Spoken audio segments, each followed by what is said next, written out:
Hello, this is Dr. Grande. Today's question asks if I can analyze the mental health and personality factors that may be at work in the case of David and Louise Turpin.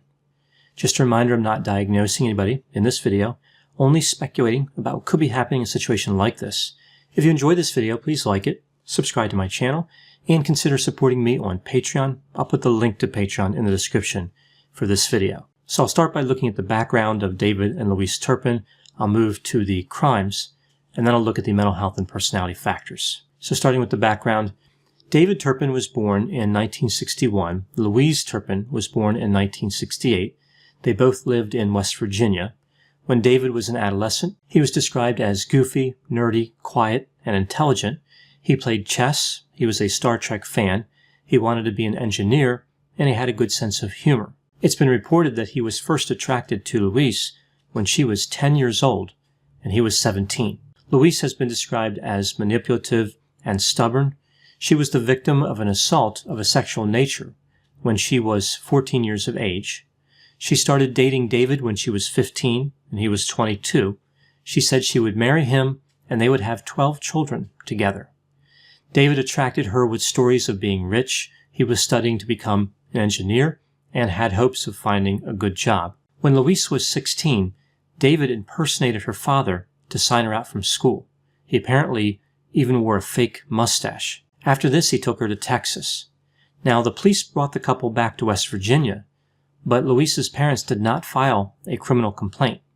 David and Louise would marry in February of 1985. They moved to Fort Worth, Texas, where David worked for General Dynamics. David and Louise had strong religious beliefs. They believed that couples should procreate without restriction. They continued having children because they believed God had called them to do so. They would have 13 children over the course of 27 years, starting in 1988, 10 daughters and 3 sons. Sometime around 1998, the Turpins ran into financial problems and they started homeschooling their children. People reported that there was a marked change in both David and Louise's behavior around this time. Now, the couple lived in a few places in Texas. When they lived in Rio Vista, Texas, neighbors noticed that the children didn't seem well cared for. The oldest daughter had actually escaped and was picked up by a neighbor, but people thought that she was mentally ill and she was returned to the house. In 2010, the Turpins moved to Paris, California. After this move, the neighbors entered the house in Texas and found ropes on the beds, a horrible stench in the house, rats, and dead dogs and cats. I've always thought that stench was one of those words that generally does not need to be modified. I think, by definition, a stench is horrible. But either way, one would think that this malodorous situation and the other factors would have warranted some type of notification of the authorities, yet the neighbors did not take any action. While in California, David and Louise had their 13th child. Now moving to January 14, 2018. 2 of their daughters, ages 17 and 13, climbed through one of the windows of the home in an effort to escape and rescue their siblings. As the 2 were escaping, the 13-year-old decided to return to the house. The 17-year-old used a cell phone that she had found in the house and dialed 911. The police entered the Turpin residence and rescued the children. They found one child chained to a bed and evidence that 2 others had recently been in that same position. They initially believed that all of the children were under 18, but they found out that 7 of the children were over 18. The children were so malnourished it really threw the police off. David and Louise had been mistreating 12 of their 13 children for years, regularly torturing them, strangling them, locking them in cages, tossing them down the stairs, and mistreating them in a variety of other ways. The age range of the children was 2 to 29, but the 2-year-old seemed to be spared. The children were only allowed to eat 1 time a day and shower about once a year. This behavior probably started around 1998 when the Turpins ran into those financial problems I talked about. The couple was arrested and charged with dozens of offenses. They would plead guilty to 14 counts and were sentenced to life in prison with the possibility of parole after 25 years. Now moving to the mental health and personality factors. From a mental health perspective, this case is a bit of a mystery. I'm not aware of any available records regarding David Turpin. Louise Turpin was diagnosed with histrionic personality disorder, HPD, and her lawyer argued that she should have been released from jail and placed in a pretrial diversion program that delivers mental health treatment.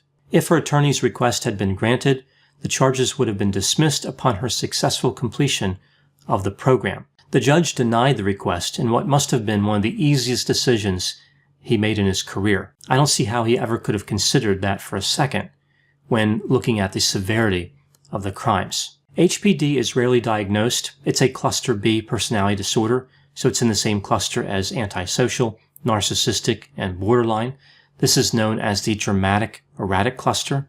The disorder has 8 symptom criteria, but only 5 or more are required for a diagnosis. So we don't know what symptoms Louise was thought to have. But based on the fact she was diagnosed, a mental health clinician who assessed her must have believed that she met at least 5 of the symptoms.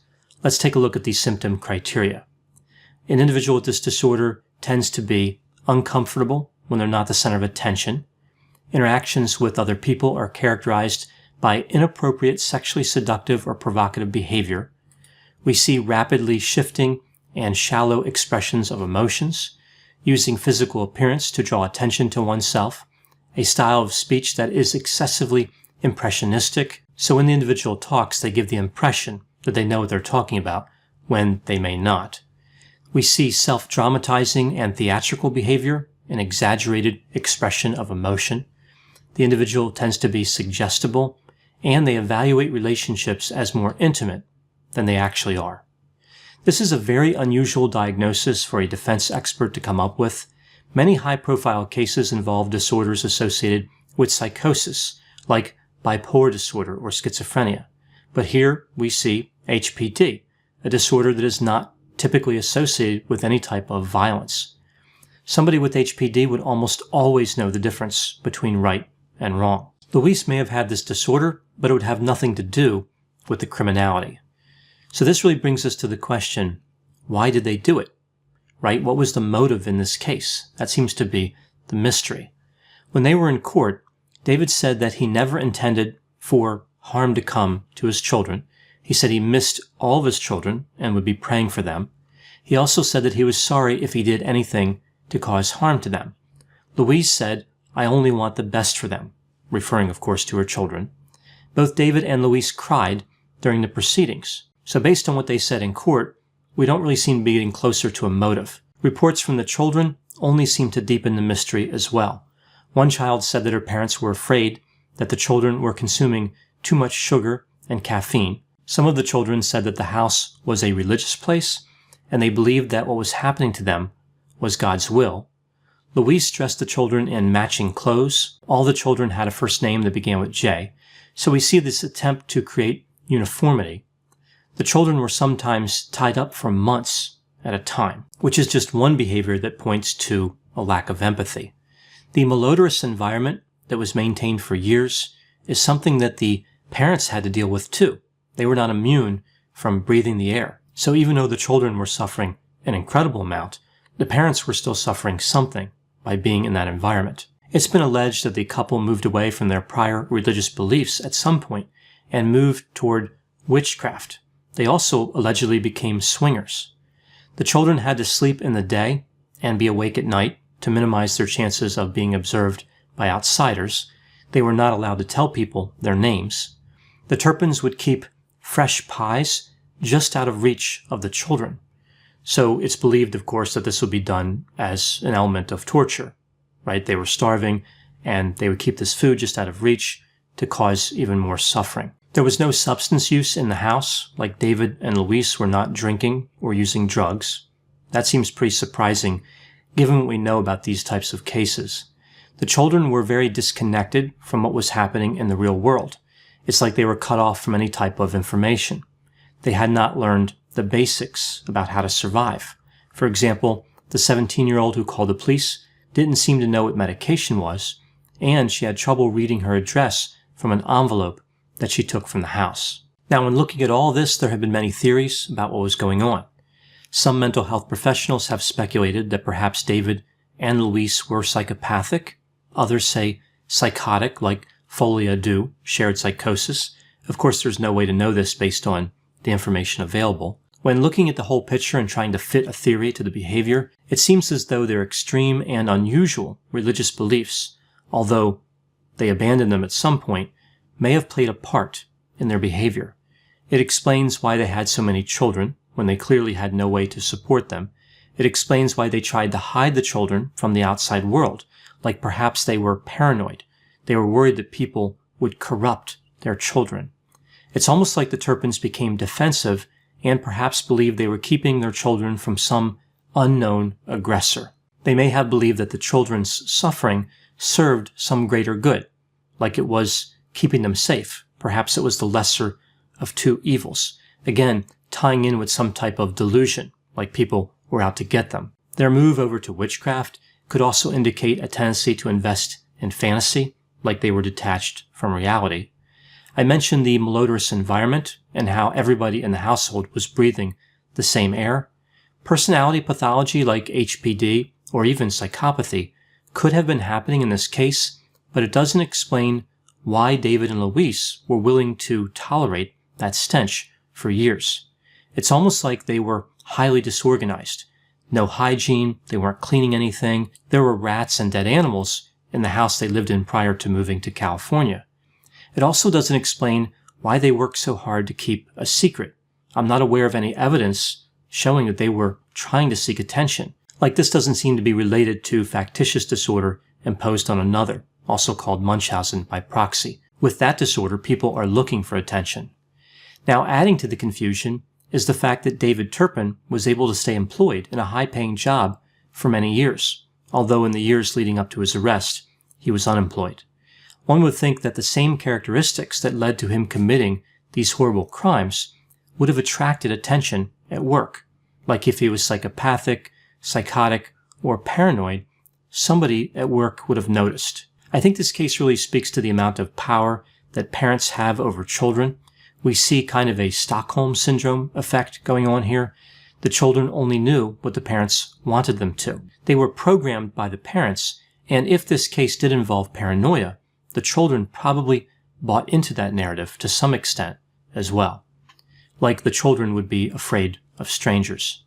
In addition to Stockholm Syndrome, we see another construct that may be at work here, the bystander effect. There were clear warning signs when the couple lived in Rio Vista, but the neighbors did not take action. There were warning signs when the couple lived in California as well. For example, the neighbors spotted two of the boys digging in the trash, and they were aware that the children were awake overnight. There's a tendency in these situations to avoid getting involved, especially with family matters. So one family sees another family raising their children in a way that is unconventional, and they just say to themselves, I don't want to get involved. That's their business. And if they do get involved and nothing happens, there's a lot of criticism, right? People will say that they were busybodies, that they're looking for trouble. So I can understand why people are hesitant to get involved in these types of situations. But when children are involved, it really pays to err on the side of caution. Like the neighbors could have called and asked for a welfare check, right? That doesn't mean that they were saying something was definitely going on that was illegal. Rather, it's just an opportunity for authorities to look at things and perhaps to offer other services that may be available to that family. It's frightening to think that if the 17-year-old daughter had not escaped, this could have gone on for a long time. Eventually, a fatality could have resulted from the Turpins' behavior. It's not clear if the Turpins ever would have been caught, if they ever would have faced justice. So she was really courageous to escape. It's hard to imagine how much fear she must have had in that moment. Again, she was conditioned to be afraid not only of her parents, but of the outside world. So to take that phone and go out of that window and call the police, that was entering into an extremely frightening world.